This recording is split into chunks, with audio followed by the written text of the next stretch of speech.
Les decía entonces que yo vi en el sector nacionalista poco interés por el tema económico.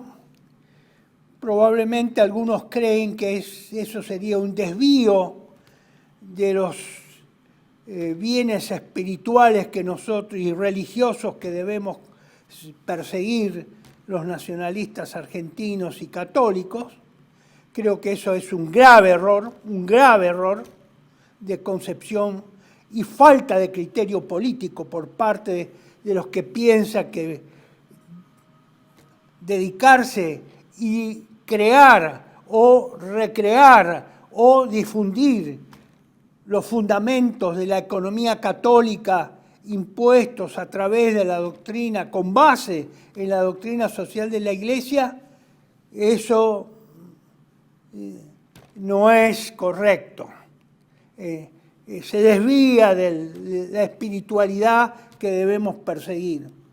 Creo que hay gente que no entendió el problema ni espiritual ni político del hombre y en la sociedad. Pero bueno, yo les decía también que otro de los temas que el señor Milei difundió y digamos bebió y hace honor y gala porque él cree que es su verdad y es la verdad del anarcoliberalismo o anarcocapitalismo, es la glorificación de la usura. Eso ya lo vimos en un video anterior, por eso solo les muestro muy al pasar el slide número 7, muy al pasar, porque ya lo hemos observado, ya lo hemos visto, hemos tratado de hablar, y ahí ustedes al pie tienen la dirección donde está filmado y actuado por el mismo Milei una especie de corto video,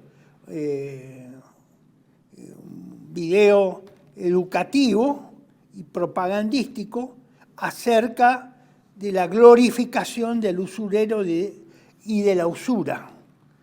Mire que yo hace 30 años que estoy en este tema y que he tratado de introducir y ampliar y materializar, a ver si se podía materializar la doctrina social de la Iglesia en conceptos prácticos y concretos que fueran manejables, pero nunca vi de toda la bibliografía, y digo extranjera porque nacional no hay nada, pero extranjera, en inglés o en francés y algo en alemán, nunca vi a alguien que actuara en un video como lo hace el señor Milei en este video de 2 minutos y medio, creo que tiene, que yo les recomiendo, ahí está la dirección, que lo vean en el slide número 7, que vuelvan ustedes a repasarlo,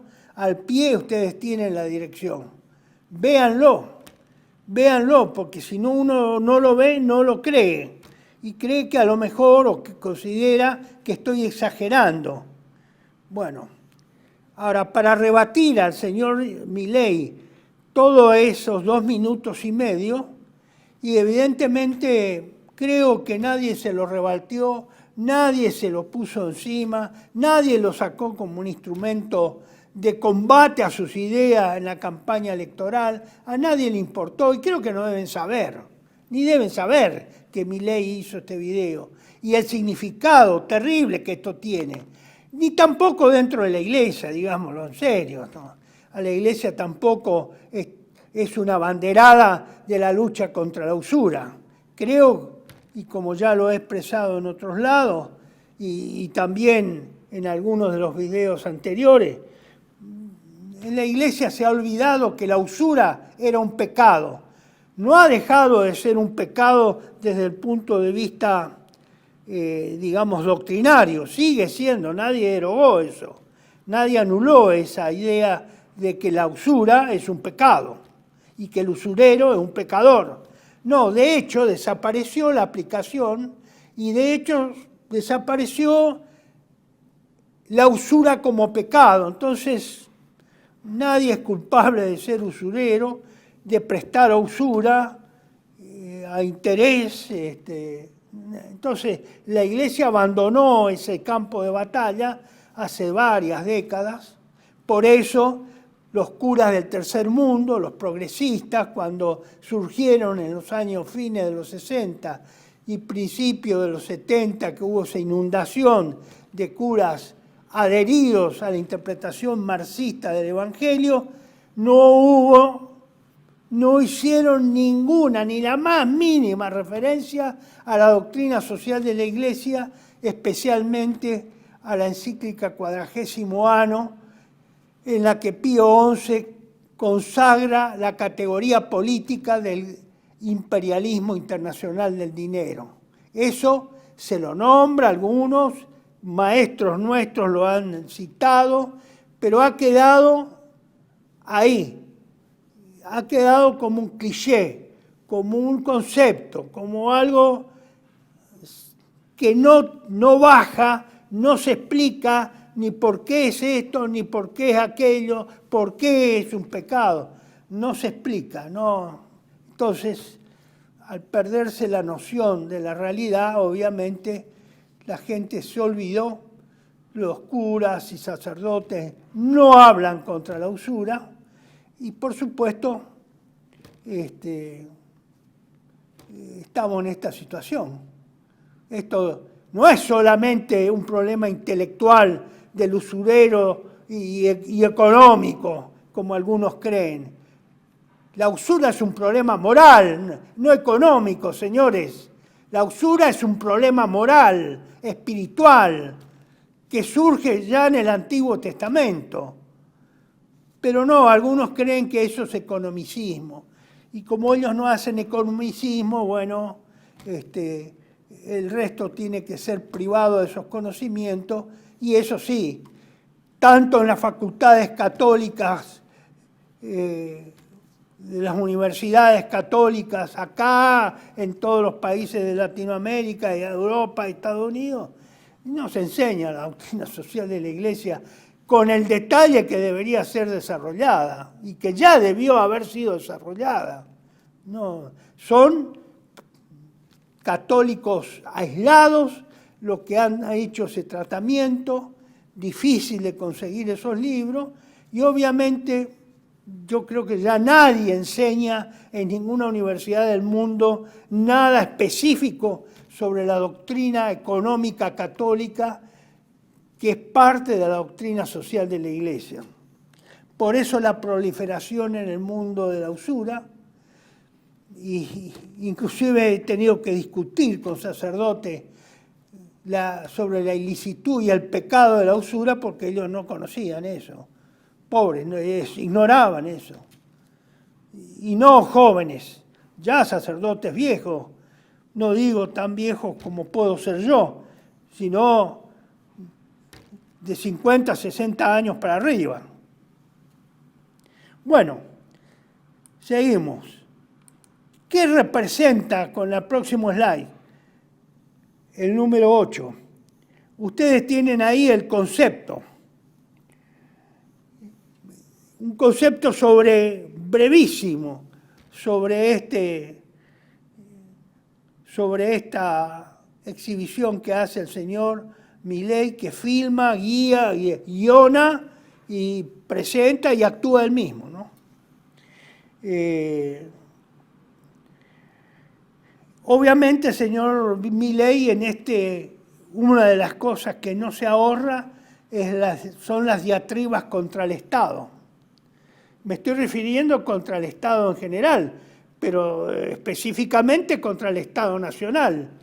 Él no es partidario del Estado Nacional, él es un globalista, como todos los globalistas. Y hay globalistas que son liberales y hay globalistas que son progresistas o pseudos marxistas, porque ya nadie estudia el marxismo, pero son progresistas. Entonces ninguno de esos esas concepciones, ni liberales ni progresistas, defienden el Estado Nacional porque tienden a hacer desaparecer intelectual y materialmente al Estado Nacional, borrarlo, porque es muy extremo eso da origen al nacionalismo, a las confrontaciones nacionales, a los extremismos nacionalistas, etcétera, etcétera, todo ese canto democrático estúpido, realmente estúpido. Pero bueno, no se ocupan, no se quieren ocupar, lo ignoran, probablemente no porque tengan conocimiento de ello, porque si no, no debe significar nada de importancia para estos señores. Yo les presenté en el slide siguiente, lo vemos, el número 9, estos dos referencias live, porque Patria Argentina se ha dedicado prácticamente 21 años a remachar sobre lo remachado, sobre el problema de la usura y contra los usureros, el préstamo, la cultura de la deuda, porque eso es lo que trae la usura, la cultura de la deuda. Y por eso se nos ha impuesto el endeudamiento como si fuera una Coca-Cola, como si fuera un refresco, una bebida refrescante. Y la cultura de la deuda para la gente común no significa nada. Si total ellos no son los que pagan. Ellos personalmente no pagan en forma directa los préstamos que toman los políticos, como el señor Macri, que fue la última hazaña que hicimos. No solo el préstamo a 100 años, sino el préstamo de los 45 millones de dólares que le otorgó el Fondo Monetario Internacional. ¿Por qué nadie protestó? ¿Por qué no hubo avalanchas como hubo para imponer las políticas de géneros o el aborto, la ley del aborto? ¿Por qué no hubo miles de personas? ¿Y por qué no había ideas respecto a esto? No sabían qué tenían que defender. Nadie les enseñó, ni en la iglesia, ni en las universidades católicas, ni los nacionalistas fuera de esos dos lugares. Y eso así es fácil. Entonces, estos dos, uno en inglés y el otro que nosotros nos preguntamos, como ustedes ven en la foto, en la imagen de tapa del boletín del Centro Cívico Patriótico del lado derecho, bueno, ese es un boletín que hemos sacado preguntándonos por qué la usura todavía es un pecado.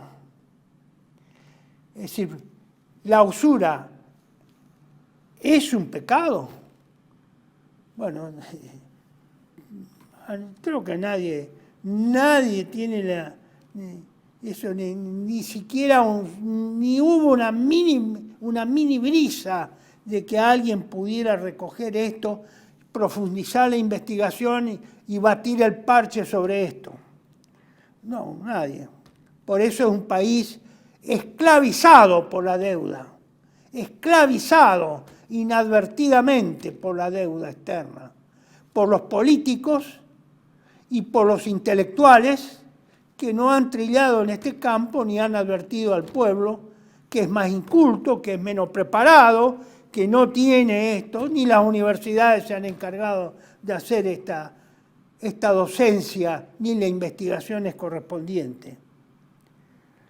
Y el otro libro en inglés, La Iglesia y los usureros, abunda también sobre este problema de por qué la usura sigue siendo un pecado.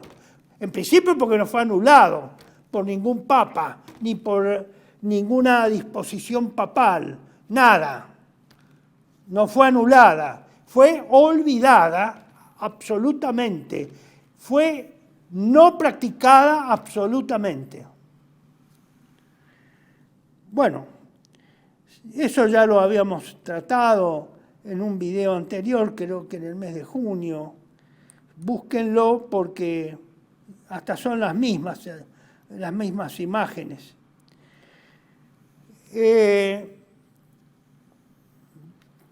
Esta nueva, no es nueva, ya la presenté también en ese video anterior, como parte de la glorificación del usurero y de la usura que hace Milei en ese video, que es la esencia de su programa económico y político y moral. Vuelvo a repetir, la usura es un problema moral con consecuencias graves en lo económico. La usura es un problema moral, por eso es un pecado, siempre fue un pecado en la Iglesia. Esto es una cita de parte de la encíclica Vix Pervenit de 1745 del Papa Benedicto. Mire de qué año se viene esto, insistiendo. No la voy a releer porque ustedes la tienen, nuevamente se los vuelvo a presentar.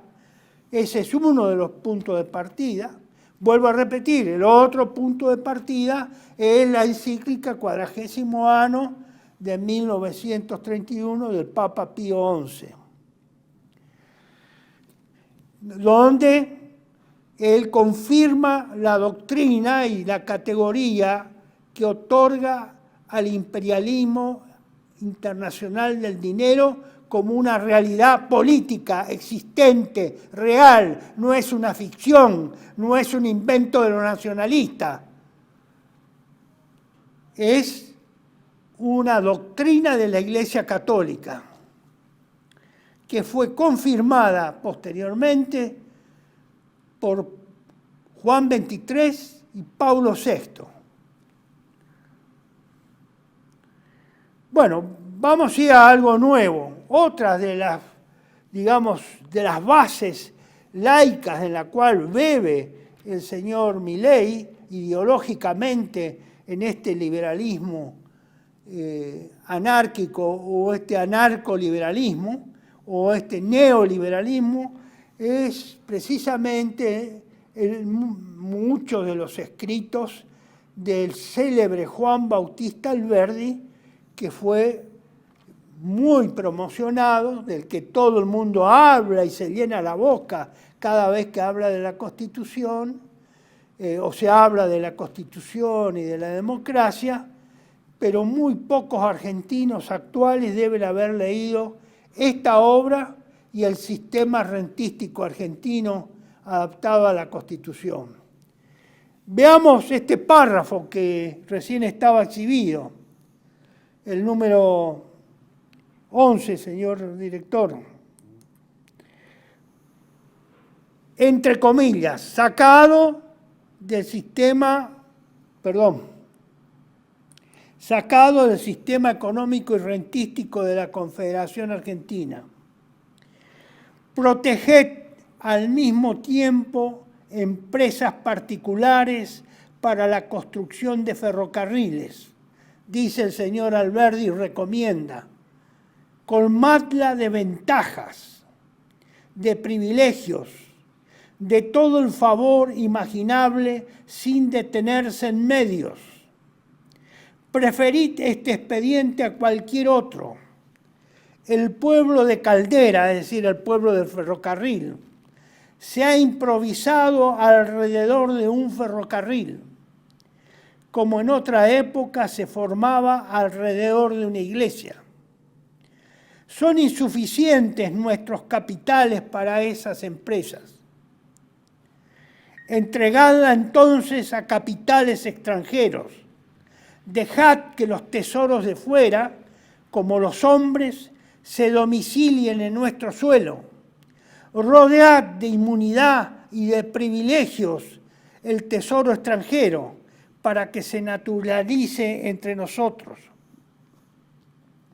Esto está en el libro del señor Alberdi, Sistema Económico y Rentístico de la Confederación Argentina, capítulo 15. Esto fue difundido en la Argentina tenazmente, silenciosamente, probablemente nadie sepa que esto se hizo ladrillo por ladrillo, lo hicieron, y en eso reconozco, en eso al doctor Venegas Lynch, a su padre y ahora a él, al doctor Venegas Lynch, que yo me refiero, es a la persona que habló en el acto de cierre de Milei y que pidió la ruptura de relaciones, la suspensión de relaciones exteriores con el Vaticano, un señor que estaba fuera de, digamos, del programa propiamente dicho del fin de la campaña de Milei, pero es el maestro de Milei, el que el señor Milei tanto venera, y que fue profesor mío en la Escuela Superior de Guerra durante 2 años, en la época que yo cursé, que esos 2 años fueron el año 78, 1978 y 1979. Así que yo lo tuve de profesor, sé quién es, él fue a enseñarnos a nosotros las maravillas del liberalismo, pero también lo hizo y se hacían publicaciones y fueron muy activos, pero que esa actividad de la hormiga. Y por eso es probable que hoy miles de personas, cuando se reúnen para vivar al señor Milei, esas personas se oiga un rugiente grito de libertad, libertad, libertad, y ni siquiera saben qué significa la palabra libertad, porque no tienen idea de Alberdi, no tienen idea de nada, no tienen ni idea de qué significa la libertad, y que la libertad es dicha, así como lo dicen ellos, es abstracto, porque la libertad siempre se usa con un calificativo. ¿Libertad de qué? De enseñanza, de opinión, de religión, de comercio. ¿De qué la libertad? Dicha así genéricamente es una abstracción, es abstracta. Pero, ¿qué le vamos a pedir a esa gente? Es una gente que no fue preparada, que no fue cultivada y que solo sabe el eslogan. Sí, la gente del señor Venegas Lynch se ha encargado de formar a profesionales, a punteros, intelectuales, que fueran difundiendo estas ideas, y por eso es probable que hoy eso haya tenido una explosión más real, más la que el mismo Milei, por su propia personalidad, ha contribuido a popularizar esa idea de libertad liberal, libre de toda restricción. Y como decía el padre San Orione, o Don Orione, en 1935, esto no es libertad, refiriéndose a la Argentina, sino libertinaje. Claro, entre la libertad y el libertinaje a lo mejor hay un micrón, ni siquiera 1 milímetro. Bueno, este es uno de los textos famosos que hemos tenido que soportar en la Escuela de Guerra y discutir con el doctor Venegas Lynch arduamente, y conocer, porque hasta ese punto tampoco conocíamos esto. Yo personalmente no lo conocía, pero le voy a leer otro pasaje de este sistema económico rentístico, el famoso libro y base del liberalismo argentino, que se nos fue impuesto a sangre y fuego a partir del triunfo brasilero en la batalla de Caseros en 1852. La ociosidad de raza, dice Alberdi, la ineptitud hereditaria para la industria y la libertad, no acabarán con prédicas y admoniciones, acabarán por la presencia estimulante de poblaciones activas, formadas en el trabajo mediante un periodo más o menos dilatado, no de un día para otro. Efectivamente, de un día para otro no se puede hacer nada. El pueblo que ha de realizar hasta su última consecuencia el régimen que la Confederación acaba de darse, está por existir, no es el presente.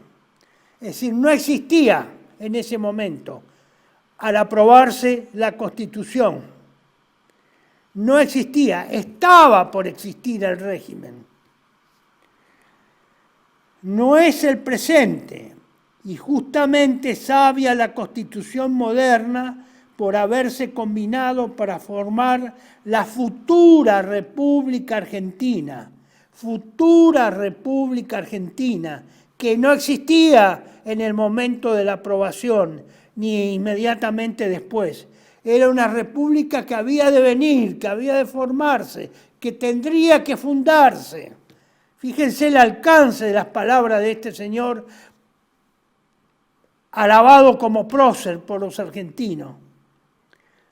Darle la insignia, el tipo nacional, el nombre argentino, será el medio de salvar a la posteridad de la patria de los peligros que ofrece a los nuevos estados de Sudamérica el progreso invasor y absorbente de razas viriles y de emprendedoras de origen septentrional, es decir, de los inmigrantes que él pensaba que vendrían del hemisferio norte, las razas blancas, sajonas, nórdicas, que vendrían a poblar el territorio argentino, como dice nuestro preámbulo.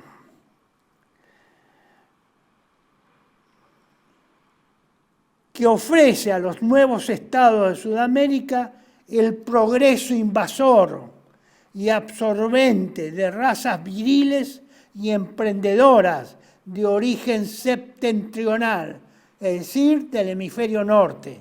Otras razas, no las que estaban fundando, constituyendo la Argentina de ese momento. Tenía que ser suplantada por otras razas. Tendría que haber habido una limpieza étnica como la hubo parcialmente. Lo resaltado es responsabilidad mía, lo que ustedes vean resaltado ahí en el slide. Es decir, que en este párrafo Alberdi pretende usar a la Argentina histórica solamente, es decir, usar de la Argentina histórica, de la Argentina real, de la Argentina que fue colonia primero de España y que se constituye a partir de 1852 en una república federal. Había que usar de esa Argentina que había existido en la realidad, que era una realidad porque vivía sobre el territorio argentino.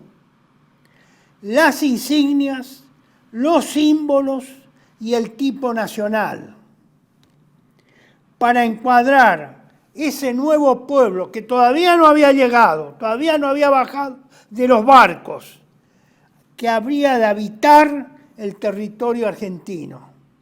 Es decir, a esos que venían había que ponerle el corsé de lo que existía, es decir, de la historia real de la Argentina descubierta y colonizada por España, porque éramos españoles. Éramos españoles, teníamos una tradición española, católica, eso no había duda. No había acá protestantes, no había inmigrantes judíos, ni inmigrantes de otras razas islámicas, ni nada por el estilo. Acá había de la raza española. Bueno, ese reemplazo de raza es lo que buscaba Alberdi. Por eso en algún momento, un célebre prócer también del liberalismo, expresidente Sarmiento, le escribe a Urquiza en un momento dado, después de 1860, no ahorre sangre de gauchos, no ahorre sangre de gauchos, como diciéndole, mate todos los criollos o gauchos de estos tipos que no nos sirven para nada, que van a venir los que verdaderamente van a ser útiles para esa Argentina que hemos pensado que todavía no existe, pero que va a existir. Casi 130, 40 años después, esa nueva Argentina que ellos pensaron somos nosotros, que no fue como ellos pensaron, pero todo ese bagaje ideológico artificial que generaron nos aplicaron a nosotros y nosotros la estamos consumando, y eso es lo que nos lleva a la destrucción actual de nuestro país y en la cual todos colaboramos eficientemente en esta ficción. Es triste tener que decir esto, señores, pero hay que decirlo. Alguien, uno en 45 millones tiene que decirlo, por lo menos. Para que nadie diga, nadie dijo esto. Y somos todos iguales, un rebaño pacífico, ovejas y corderos que somos domesticados por razas superiores y que tenemos la categoría casi de esclavos. Pero no salió así. Salió la letra, salieron las leyes, pero no las razas. No hubo la cantidad de gente suficiente, ni lograron exterminar a todos los que tenían que exterminar y hacer la limpieza de raza o limpieza de sangre o limpieza étnica que se pretendía esta generación tan famosa de próceres liberales. Vamos a ver qué influencias son las que hay en el orden político, como habíamos anunciado. Es el slide número 13, señor director.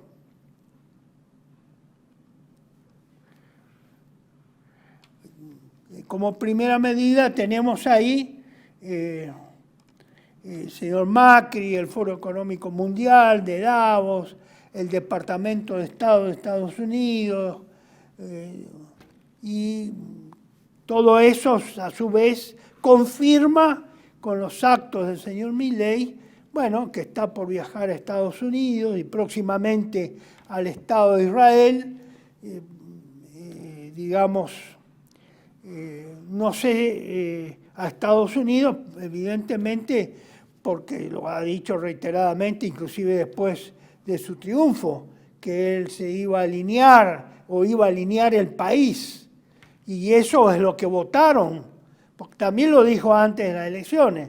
Sus partidarios votaron eso, que se iba a alinear con las políticas de Estados Unidos, del Estado de Israel, de los anglo-norteamericanos, del Estado de Israel, y evidentemente pareciera que también va a consumar la conversión, pareciera, eso no está definido, o concluir su conversión hacia el judaísmo, y por eso les decía hoy que tal vez asuma, o sea, después de la asunción, no se sabe ahora en qué momento va a viajar, consumar su conversión al judaísmo y ser, en consecuencia, el primer presidente realmente hebreo o judío de la Argentina.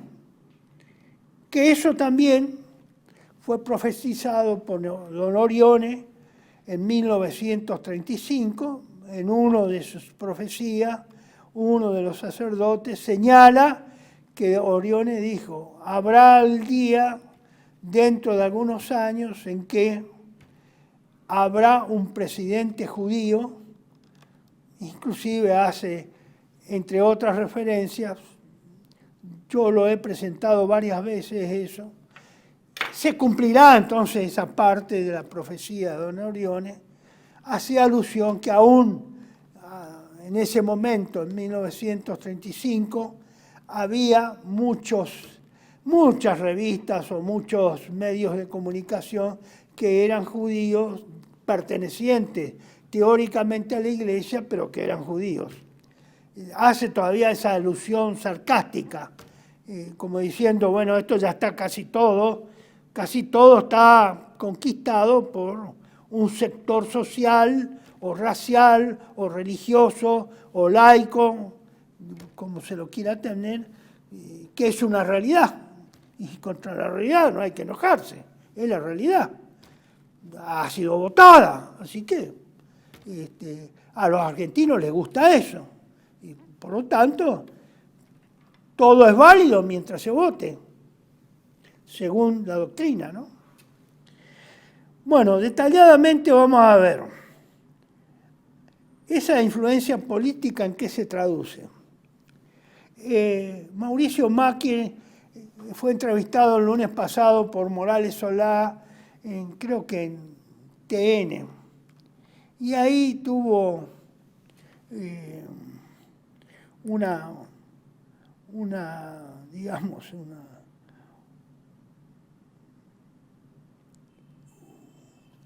referencia a lo que él llamó los orcos. Y los orcos, ustedes fíjense en este slide número 17, señor director, los orcos, en vez de decir ahí me entero yo al día siguiente que los orcos, ¿qué son los orcos? Bueno, me sonaba la película esa del Señor de los Anillos, pero como no la recordaba muy bien, la tuve que investigar, y es efectivamente lo que ustedes ven. Eso es una imagen de la editorial Perfil, que saca esa referencia. Y dice la editorial ahí, Mauricio Macri igualó a los monstruos de la saga de Tolkien, El Señor de los Anillos, con quienes se prepara a dar batalla contra el nuevo gobierno que encabeza Javier Milei. Los orcos son seres poco inteligentes, astutos cuando es necesario, miserables, deformes, violentos, muy adeptos a cumplir órdenes y con un amor particular por la guerra y la destrucción. Ahí el señor Macri le dice una velada amenaza, tengamos cuidado con los orcos, de que no se atrevan a hacer desórdenes o a expresar sus agravios con hechos violentos contra el nuevo gobierno que se va a instaurar y demás cuestiones. Como consecuencia de esto me entero de que en algunos sectores sociales de la alta burguesía o de la oligarquía o de la plutocracia nacional, entre gente de la misma condición, cuando hablan sin presencia de otras personas que puedan pertenecer a otras clases sociales, llaman orcos a lo que antes, o hasta hace poco, yo no lo sabía esto, recién me entero, orcos lo llaman a lo que antes se llamaba cabecitas negras o a los negros. Es decir,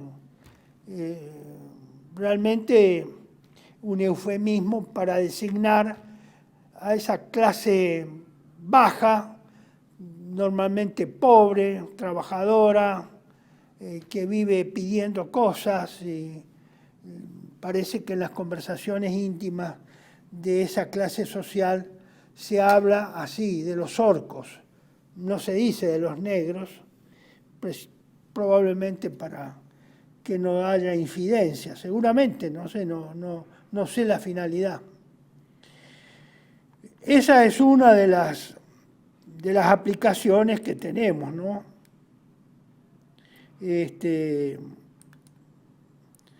Bueno, También el señor Milei es parte o formó parte en algún momento de Davos, del Fondo Económico Mundial con sede en Davos, de la Agenda 2030. Bueno, eso le dice que está integrado, como el señor Macri, al globalismo. Es una derecha liberal globalista, antinacional, anti-Estado nacional, por más que se disfrace es así. Davos es la expresión teórica, intelectual, política y la expresión de un sector del poder mundial que es anti-Estado nacional y por lo tanto son antinacionales, antinacionalistas y contra todo ese tipo de expresiones de ese tipo.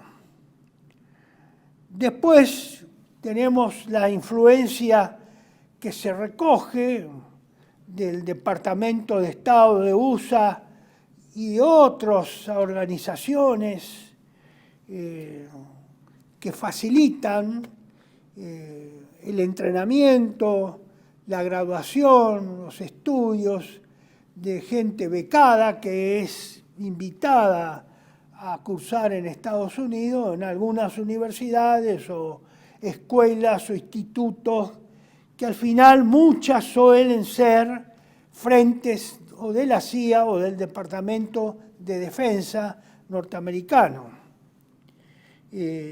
Bueno, yo no sé cuál será, pero por ejemplo, le muestro esta que salió publicada por el señor Jalife Rame en La Jornada en México. Fíjese en la número 15, señor director, si la puede mostrar. Esto es parte de la publicación de La Jornada, donde en el artículo Malvinas financieras del rock and rollero Milei y su dolarización anacrónica, que escribió el doctor Jalife Rame el 16 de agosto de este año, y ustedes pueden ver que debajo está la dirección para obtener ese artículo. Y como ilustración de ese artículo se presenta esta imagen, bueno, donde habla sobre la vicepresidenta, la señora Victoria Villarroel, que yo no pude comprobar si esto es cierto o no. Algunos me dicen que sí, pero tampoco hemos obtenido, hasta ahora han quedado en buscarme, pero difícilmente el señor Ragme proponga o ofrezca un apoyo ilustrativo, una imagen o una opinión si no está fundada. No creo que sea. ¿Y qué dice el texto de esa ilustración o de esa imagen? Su asociada, Victoria Villarroel, de 48 años, abogada y firmante de la Carta de Madrid, ha sido adoctrinada por el William Perry Center for Estudios Hemisféricos de Defensa del Pentágono, donde destaca su aversión a la OLP, a Irán y a Cuba. Javier Milei, está abreviado, convertirá a Argentina en un segundo Israel. Bueno, esta es una opinión del señor Jalife Rame. No tengo objeciones personalmente de que la señora Villarroel sea contraria a la OLP, a Irán y a Cuba.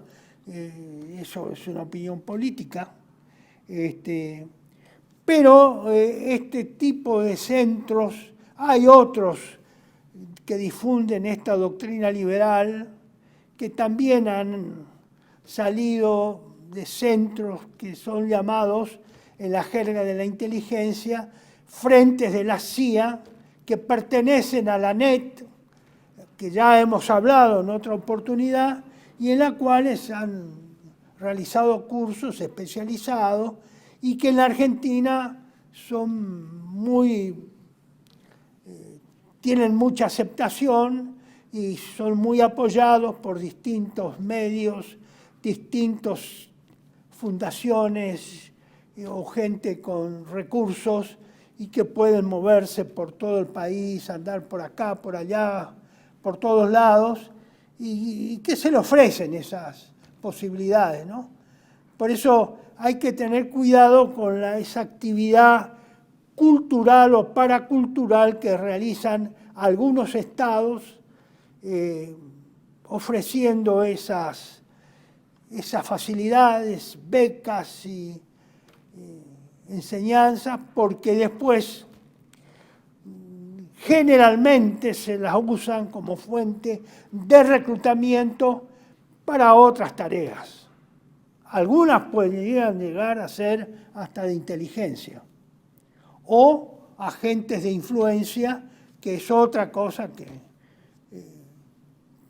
probablemente muchos de ellos están haciendo y nadie se da cuenta, ¿no? Bueno, seguimos.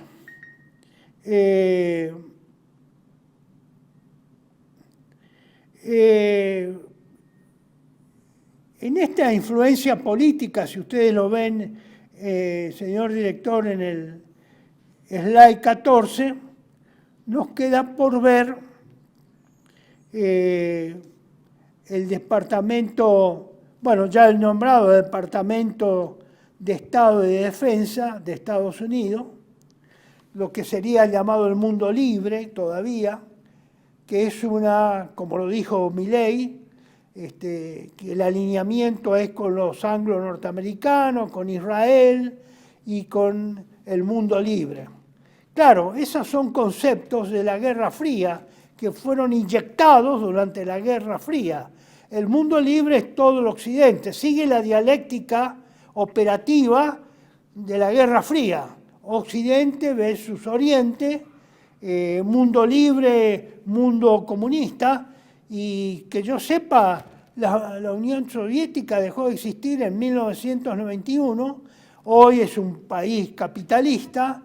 Durante varios años después de 1991, la ex Unión Soviética, lo que es hoy Rusia, la Federación Rusia, estuvo muy asesorada, muy influenciada en el terreno, en el lugar, en Moscú, en San Petersburgo, en esos lugares de decisión de Rusia, con profesores norteamericanos, funcionarios norteamericanos del Fondo Monetario, es decir, todas estas instituciones norteamericanas estuvieron formando parte de la reorganización de Rusia, de pasar de un Estado comunista a un Estado capitalista, y uno de ellos, el señor Sachs, el profesor Sachs, muy conocido, que estuvo varios años. Y formaron a mucha gente y son los que llevaron adelante, por lo menos durante 10 años, la conversión o reconversión de Rusia de un Estado comunista en un Estado capitalista. Pero acá se sigue con esa, y es actual en estos días también, se escucha en los medios, el mundo libre, el mundo occidental, el occidente, el famoso occidente. Bueno, ha supervivido, la Unión Soviética desapareció, pero ha supervivido la dialéctica de la Guerra Fría y la hacen supervivir. La señora, con respecto al Estado de Israel, la señora Patricia Bullrich es una activa defensora del Estado de Israel y de los beneficios que proporciona el Estado de Israel. Bueno, eso es libre. La Argentina por ahora parece que fuera una nación libre. Bueno, vamos a ver esto último, la 16, señor director, que es las influencias, las propuestas, la marcha de esta preparación para hacerse cargo del gobierno del señor Milei estas últimas 72 horas, desde el domingo en adelante, en última instancia. Bueno, se ha dicho, se ha hablado, se ha advertido que el ajuste va a ser duro, y va a durar de 6 a 8 meses. Pareciera que eso no va a ser tan así ahora, hoy, hace 2 horas. Bueno, el señor Milei tiene dificultades para nombrar a algunos de ministros y a algunos funcionarios. Parece no solo que no encuentran, sino que algunos no aceptan según las condiciones y especificaciones con las cuales Milei ofrece distintos cargos y jerarquías dentro del gobierno. Hay inconvenientes. Entonces no se sabe, es evidente que ha renunciado el que debería ser o haber sido el director del Banco Central, que había que eliminar y demoler y destruir, pasar la cortasierra. Parece que no se va a poder pasar la cortasierra. Y entonces el señor Ocampo, que estaba para esa tarea y de la cual ya se había hablado, ya se lo había mencionado, y si no me equivoco, inclusive el mismo señor Milei ya lo había mencionado después del domingo, resulta que ahora no va a formar parte. No sé si un economista de apellido Rodríguez, que ya tuvo actuación durante el gobierno de Menem, pasaría lo mismo, y que actuaba como una especie de jefe de asesores económicos de Milei hasta ayer o anteayer o hoy. No sé si se habría separado o estaría diciendo que bueno, que no, a lo mejor ese no es un lugar adecuado para él, o su estructura de pensamiento.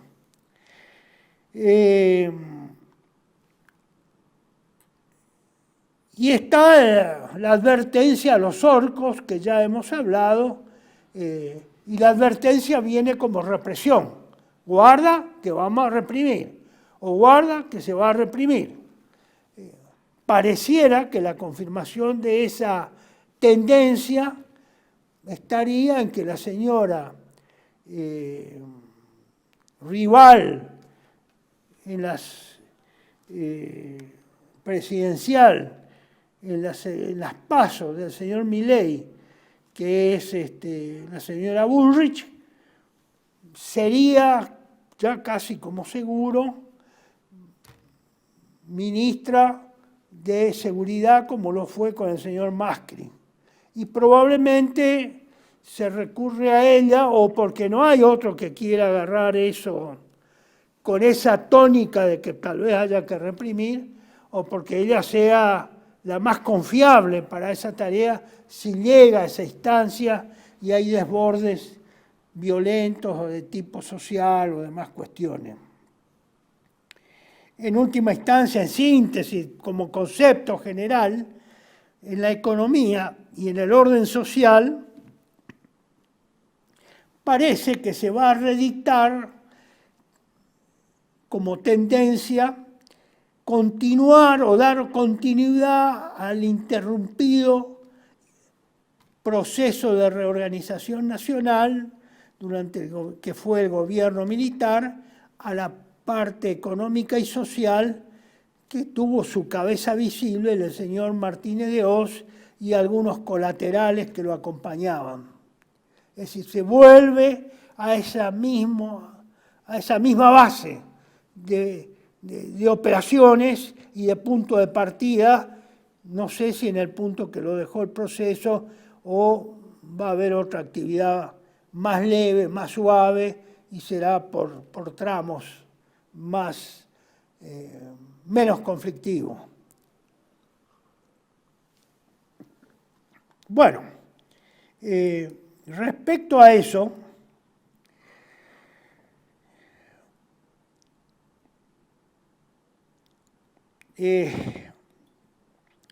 por ejemplo, ustedes tienen en esta slide, la número 18, que el señor Milei comenta que será más duro que el mismo FMI o comentaba para la poda del gasto público, que equipara con la legendaria cleptocracia del sistema argentino y la eliminación de los impuestos para reducir al Estado a una minarquía, el mínimo Estado funcional prácticamente privatizado sería el concepto. Sus mismos partidarios globalistas, házaros de Bloomberg, reconocen que su programa es inviable. ¿Quién dice esto? Bueno, lo dice el señor Jalife Rahme, anteriormente citado, y él cita a su vez, ustedes tienen acá, donde irá Bloomberg, porque él lo saca de ahí, textualmente, entre comillas. Esa descripción que hace no es propiamente, sino es una cita de Bloomberg que toma el señor Rahme. Bueno, en la fase de desglobalización, Javier Milei no cumple con los dos requisitos supremos del siglo XXI: la soberanía desglobalizada y su gobernabilidad. No entiende nada de geopolítica ni de geofinanza y va a volver a implementar las Falkland dolarizadas con los nefarios fondos buitres del házaro Paul Elliott Singer.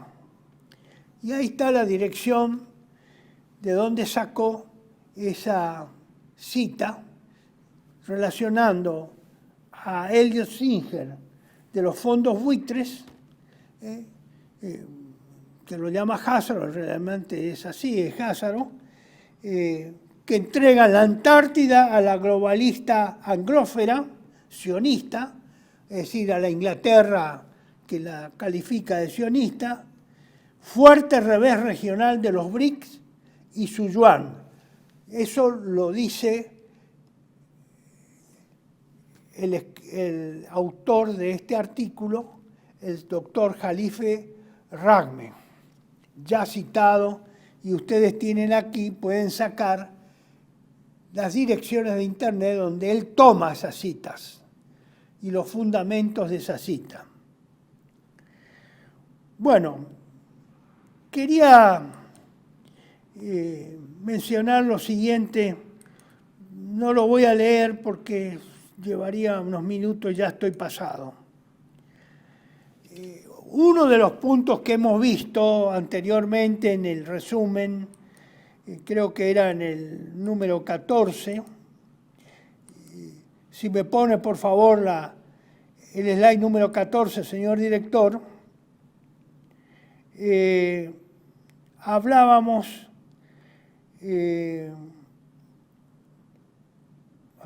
perdón, me equivoqué. En el número 16, de estas últimas actualizaciones que ha habido en estos días,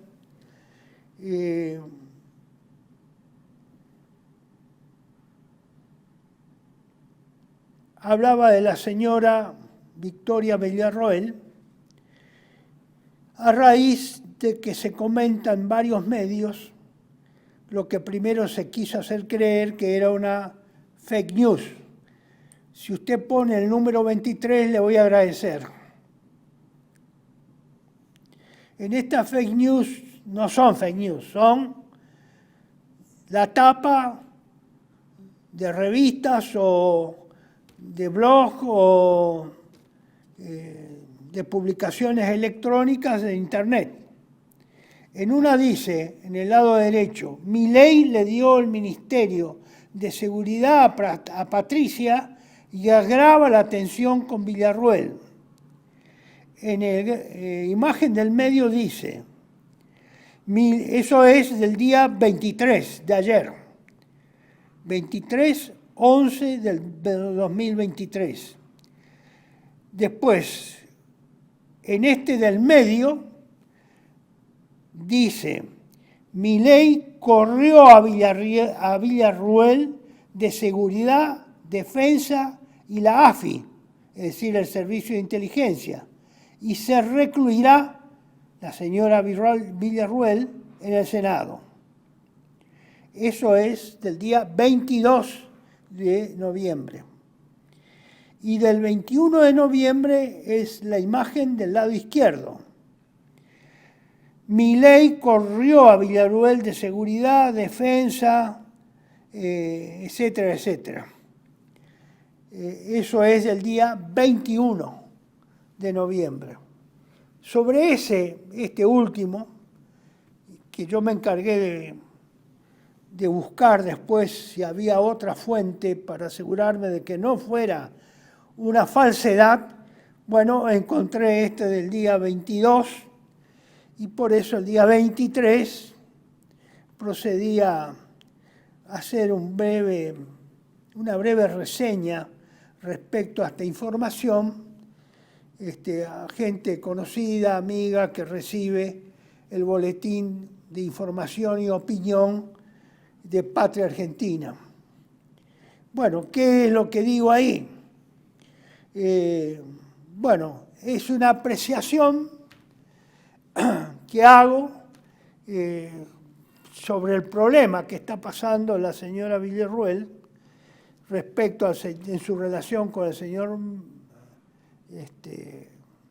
Milei, y evidentemente la han corrido de un rol destacado que tenía inicialmente expuesto por el mismo, públicamente por el señor Milei, en la cual la vicepresidenta iba a estar encargada, además de las áreas de defensa, de seguridad y de inteligencia del Estado, la AFI.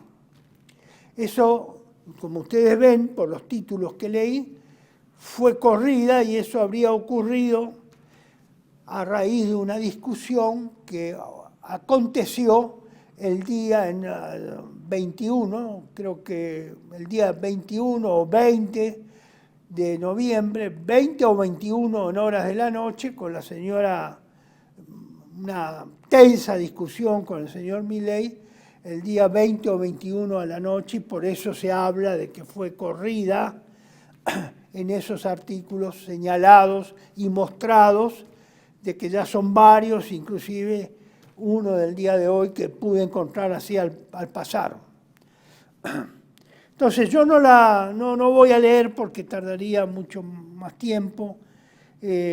Algunos han recibido de los que van a ver este video, pero lo voy a pasar con una exposición, señor director, si podemos dejar de 30 segundos por slide, para que las personas puedan volver y ver. Son el slide número 20, si comenzamos por ese.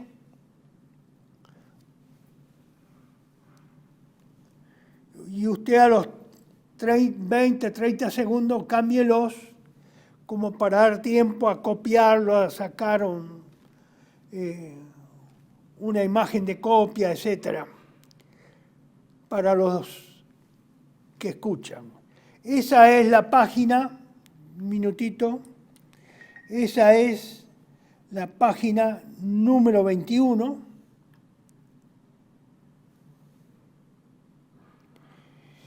Y esta es la página número 22, que es la final, y con la que se concluye esa pequeña nota que hice de comentarios sobre este supuesto corrimiento de la señora Villarruel de sus funciones.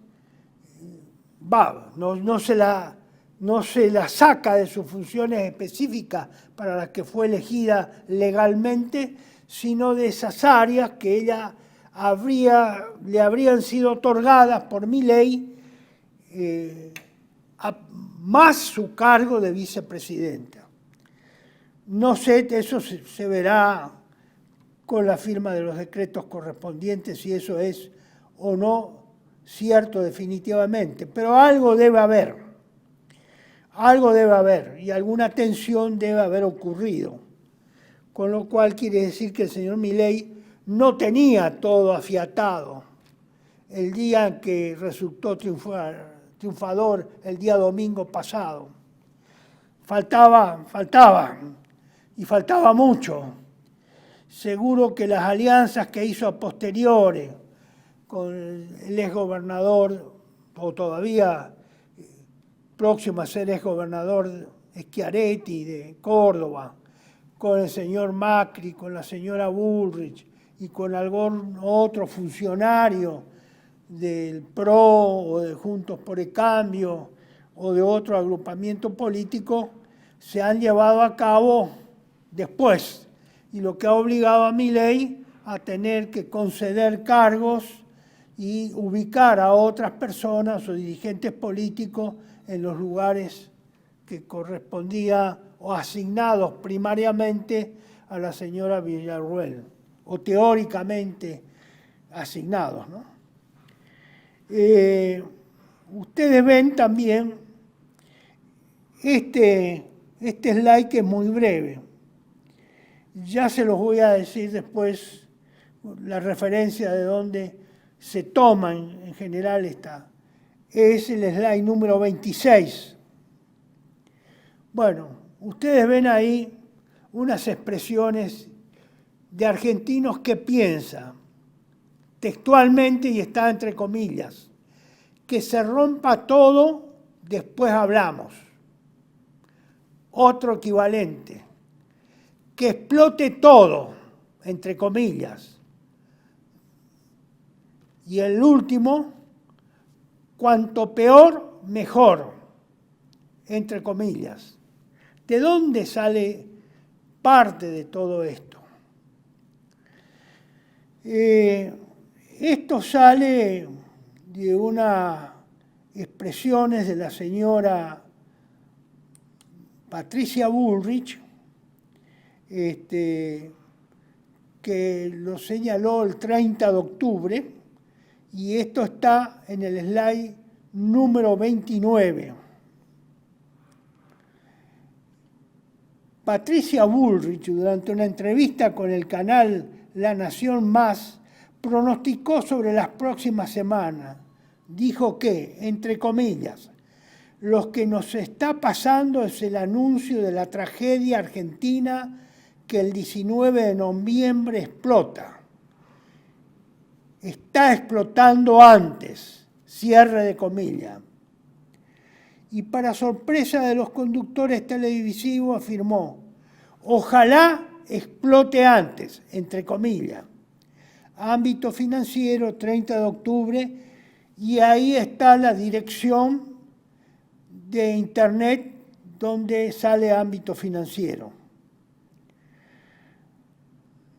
Pero la señora Bullrich, como dice acá este slide, no es la única. Hay miles de argentinos o millones ganados por este supuesto pensamiento dialéctico operativo, el cual es un componente irracional que domina y ha intoxicado las creencias y actitudes desde hace varios años de gran parte de la población nacional del país. Estas son expresiones, actitudes, acompañadas de actitudes o citas de muchísima gente en la Argentina. Y yo me pregunté todo este tiempo, desde el 30 de octubre en adelante, y me sigo preguntando, inclusive hasta después que pase un tiempo prudencial de que el señor Javier Milei asuma la presidencia, si esto no está planeado, de que explote todo, que explote cuanto peor mejor, que explote y después hablamos. Si esto no hay un consenso para que esto realmente explote y se hagan las cosas para que explote. Y sobre eso se construya el gobierno real del señor Milei. Bueno, no sé, no sé si eso va a ocurrir o no lo sé. No tengo todavía indicios suficientes como para ni sospechar, pero tengo en parte de lo que yo decía, en esa breve resumen que hago de mis consideraciones o de mis comentarios sobre ese corrimiento producido sobre la persona de la señora Victoria Villarruel, en la página tercera digo lo siguiente, en la primera página que cito, la 20, al final digo: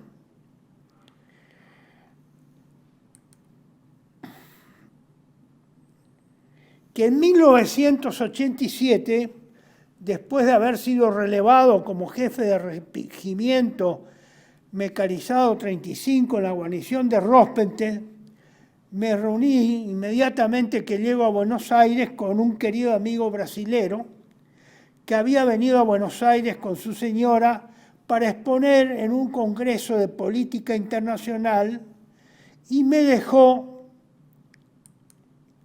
una enseñanza de ese resultado de esa reunión con ambas personas, de su experiencia personal en las conspiraciones que condujeron a la revolución del 64 en Brasil. Este señor, este amigo, muy apreciado por mí y que recibí muchas atenciones cuando estuve destinado en la Escuela de Guerra de Brasil en los años 82 y 83, me dijo lo siguiente: Alonso, los locos son necesarios para iniciar un movimiento revolucionario, para romper el statu quo, pero no son útiles para gobernar.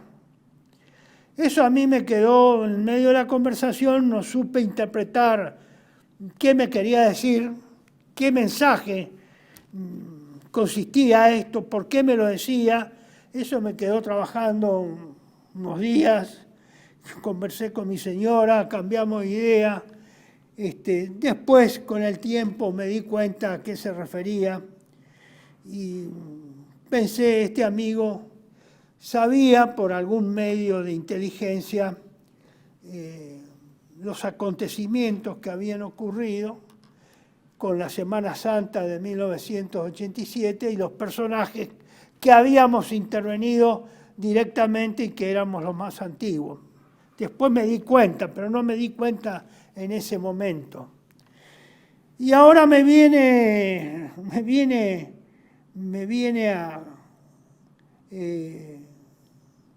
vino al recuerdo con lo que pasó con la señora Villarruel, no referido a ella, sino referido al rol del señor Milei.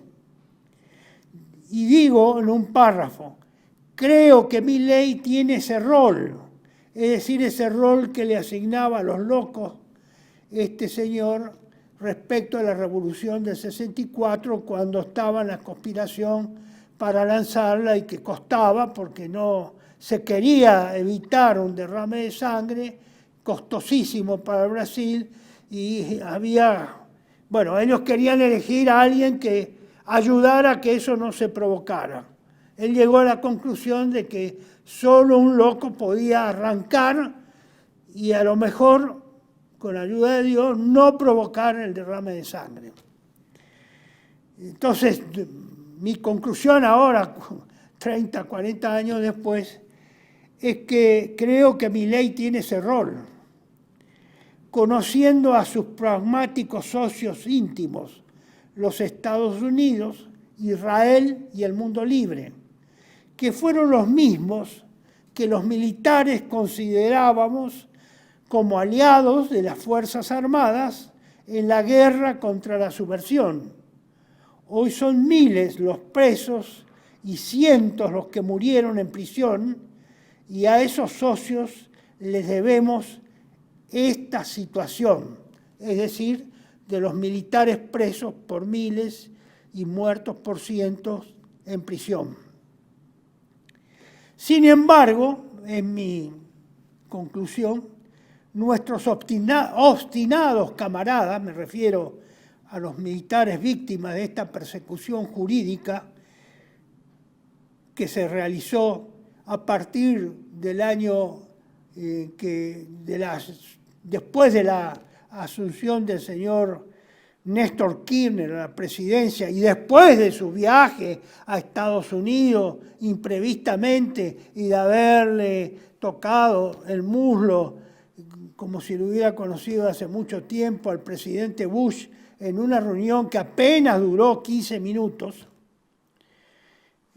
Entonces, yo pienso que mis camaradas siguen creyendo que la persecución jurídica de los militares se la debemos a las terribles organizaciones de derechos humanos y a los terribles comunistas de los Kirchner. Sinceramente, señores, ninguno de los dos son terribles. Sin comprender que sendas organizaciones siempre estuvieron controladas por los departamentos de Estado y de Defensa de Estados Unidos. Es probablemente muy difícil de entender esto. Es probablemente muy difícil.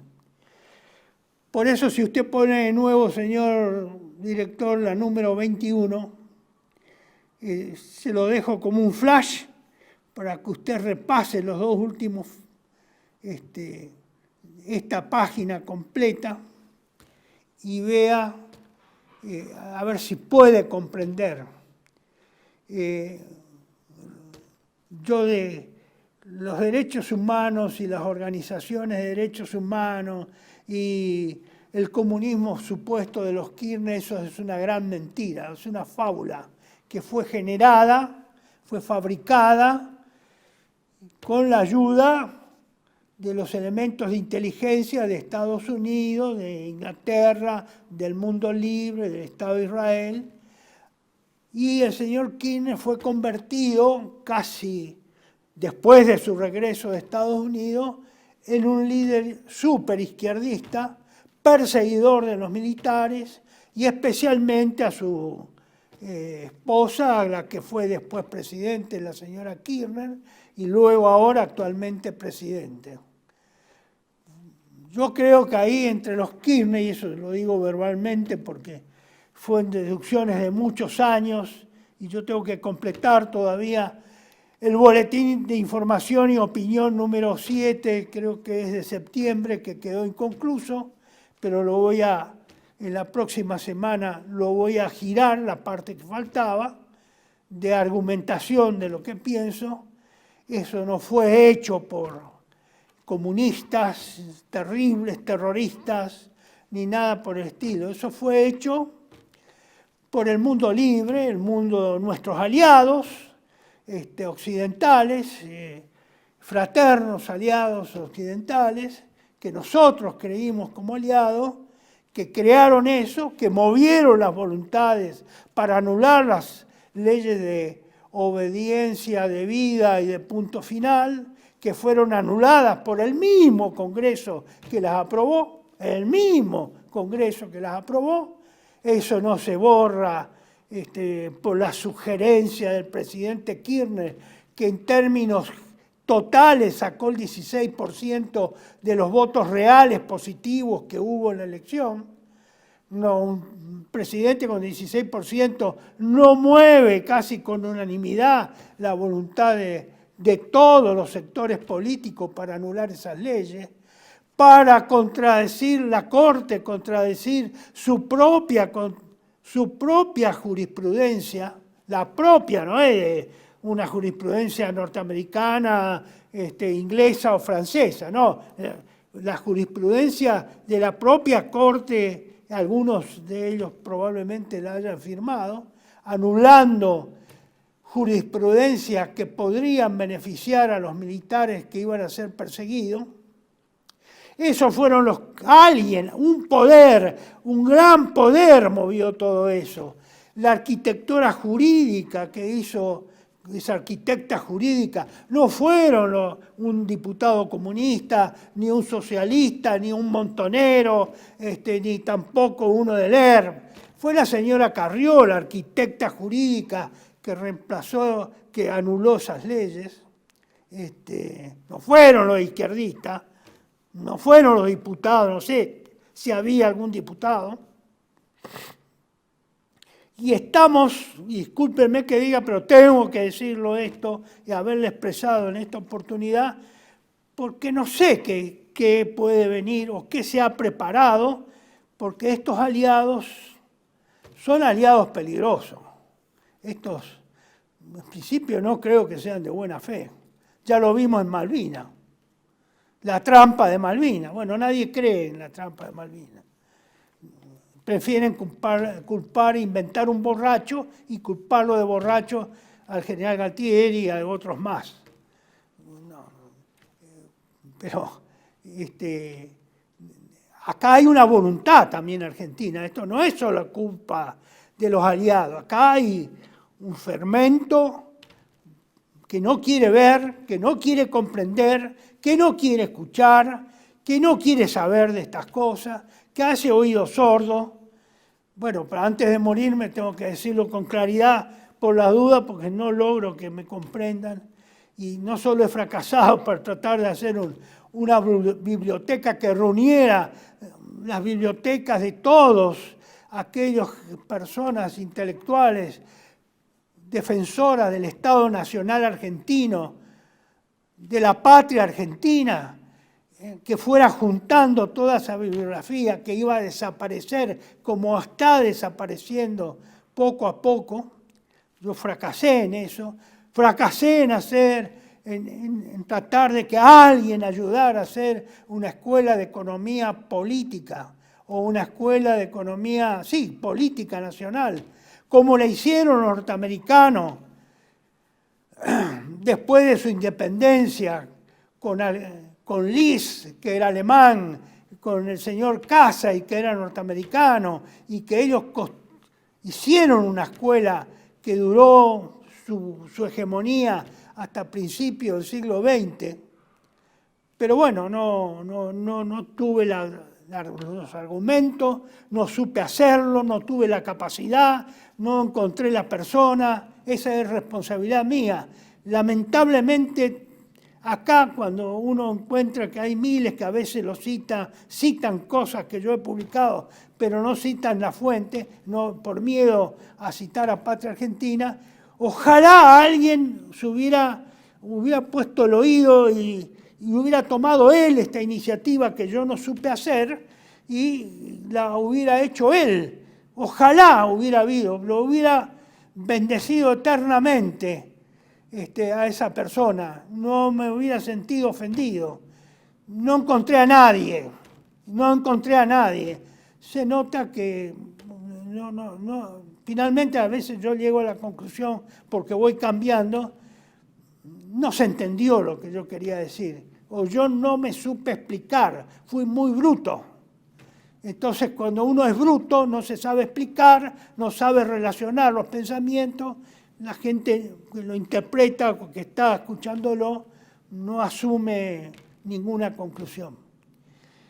Bueno, con esto último yo cierro con estas conclusiones que sé que es difícil comprender, como digo en algún pasaje, pero una vez que se comprende, la acción es fácil. Yo eso también lo he aprendido a lo largo de la carrera militar y me dio resultado. Hay que saber hacer comprender. Una vez que se comprende, la acción es fácil. Pero el problema es hacer comprender y entender lo que uno quiere hacer comprender. Ahí está mi falla. Como también puede haber sido o haber ocurrido que no haya encontrado las palabras ajustadas para el caso en estos propósitos que pretendí que tuvieran algún logro. De todas formas, Esto está ahora, bueno, ya lo digo públicamente, ojalá alguien tome la punta de esta idea, aunque sea el título, le dé contenido de buena fe y pueda hacer estas dos cosas, aunque me parece que ya es demasiado tarde, hemos perdido muchos años, mucho esfuerzo, y también es posible que hoy, y yo creo, hay menos gente con capacidades para hacer eso hoy, mucho menos que hace 30 años cuando yo empecé a bregar por estas ideas, mucho menos. Y por supuesto menos entusiasmo, menos valor para hacer eso. Cada vez estamos más acojonados, como se dice en criollo, más temerosos. El enemigo es cada vez más importante, más poderoso, más cruel. Y no todos tienen la fibra necesaria, intelectual, moral, espiritual y patriótica para encarar estos riesgos. Señores, muchas gracias, me he excedido, discúlpenme. Será hasta la próxima, dentro de 15 días. Y no se olviden de rogar a Dios nuestro Señor y a la Santísima Virgen María Inmaculada que bendiga, proteja, guíe y salve a los mejores y más fieles argentinos y a los mejores y más fieles sacerdotes, porque los necesitamos para lo que viene en el mundo, que probablemente yo ya no lo veré y muchos de nosotros no lo veremos. Pero tenemos que pedirle fervientemente a Dios, a nuestro Señor Jesucristo y a la Santísima Virgen, que oigan nuestro clamor, nuestro ruego, para que suscite esas personas, no solo como patriotas argentinos, sino también como sacerdotes católicos en esta quiebra brutal del pueblo argentino en el orden espiritual, moral e intelectual que nos hace tremendamente enfermos. Muchas gracias.